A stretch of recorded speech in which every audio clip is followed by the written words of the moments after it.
กับเปียกข้าวแกงใส่ดอกผักบัวพี่น้องคนๆเลยตัวเด็กกับเปียกข้าวแกงกับเปียกเส้นเห็ดแบบข้าวแกงจะแซ่บบ่ไปเด้อ FC เด้อมากินน้ำกันเด้อต้มข้าวเปียกมื้อนี้ข้าวเปียกเส้นนี่โอกาสดีฝนก็ตกอยู่ก็ว่าวันกวนน่ะกระชาลาเหมือนวันกวนซาเนี่ยเขากับข้าวเปียกเส้นภาษาไทยว่าเนี่ยก็ภาษาไทยข้าวเปียกเส้นว่าหรือว่าเนี่ยเขาก็บ่ฮู้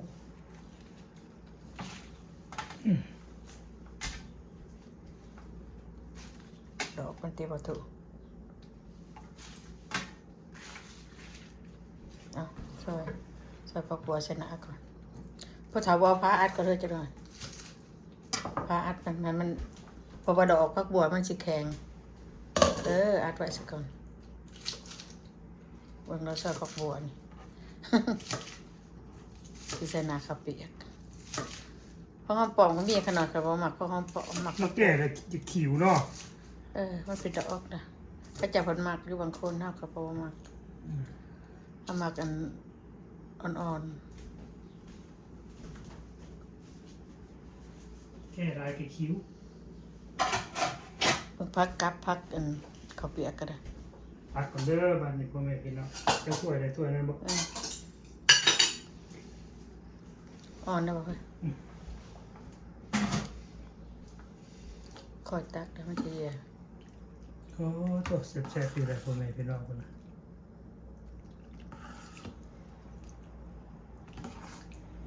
โอ้หอมแซ่บต้องประหยัดประหอมหลายกินตามผักพ่อแม่พี่น้องเอาไว้หน่อยเนาะเนี่ยเอาจองนี้มาคนล้างได้เธอได้จอง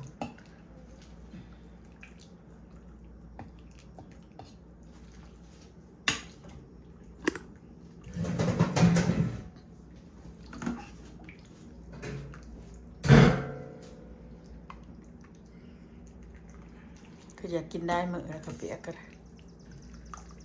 ต้มใส่หมู3 สันเอาตามใจโดดเถอะก็บอกอิ่มยังว่าเอาไม้ก็ได้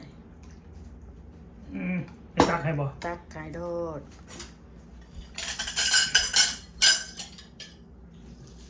จับกล่องเอาดอกพักบัวเท่าไหร่เด้อเอาหมักเด้อแต่จะไม่คิดชื่อเลยพอแล้วก็ตักให้เลยนั่นเอาออกแม่จองนี่จับไว้พี่เอาดอกต่ำๆเนี่ย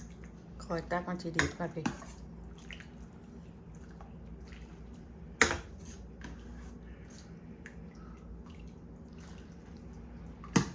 มือต้มข้าวเปียกเส้นกินพี่น้องไปอยากมากินมาน้ำกันเด้อพี่น้องเด้อกินแซ่บๆเฮ็ดเองกินเองได้นี่บ่ได้ซื้อเลยเอาเอกจังน้อยเอาดอกพักกันใส่นี่เจ็ดตัวได้ดอกพักเอาดูเห็นตักติดตัวได้ขาวตัวนั้นยาวต้นนะครับ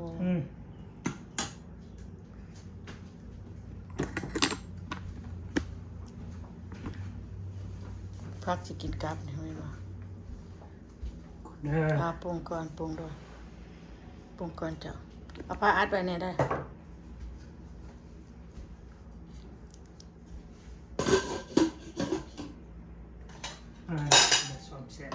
เอามาคนเสร็จได้ยังมันแตกขาดปรุงนี่บักนางปาดก่อนอื่นน้ำตาลพ่อแม่พี่น้องจะใส่ลายตัวใส่สมลายสองมาบัวเขียวเนาะอันนี้มุ้ยปลาปิกเจียวได้สิกับหอมบัวเจียวมากินหอยสเตอร์ดิมาพริกพ่อแม่พี่น้องมาพริกผงเด้อพ่อแม่พี่น้องเด้อเบิร์ดได้2 กระป๋องขวดนี่ก็ได้ ก็น้อยใส่บวกหนึ่งเลยเพราะว่ามักเผ็ดนี่ครับน้ำซีอิ๊ว มะนาว อืม พามันขาด นี่ มะ ก็ นาว มะนาวพ่อแม่พี่น้อง ใช่ บ่มีมะนาวบ่แซ่บเลยต้องมีมะนาวพ่อแม่พี่น้องจังแซ่บ ชม ส้มๆหวานๆเด้อเอาอันนี้ก่อน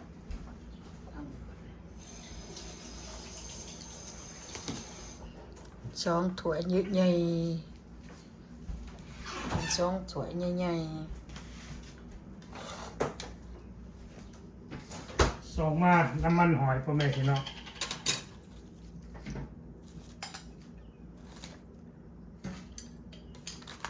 เดี๋ยวผมมีน้ำมันหอยบ่แซ่บอีกเลยต้องผสมประสานกัน ๆแล้วแต่ผู้มัก ก็พ่อแม่พี่น้อง ผู้มักก็บ่ใส่ จะแซ่บบ่ ผู้มักก็ใส่ผู้บ่มักก็บ่ใส่ แล้วแต่ผู้ใดชอบเนาะ จะไปชอบให้ น้ำตาลนิดหนึ่ง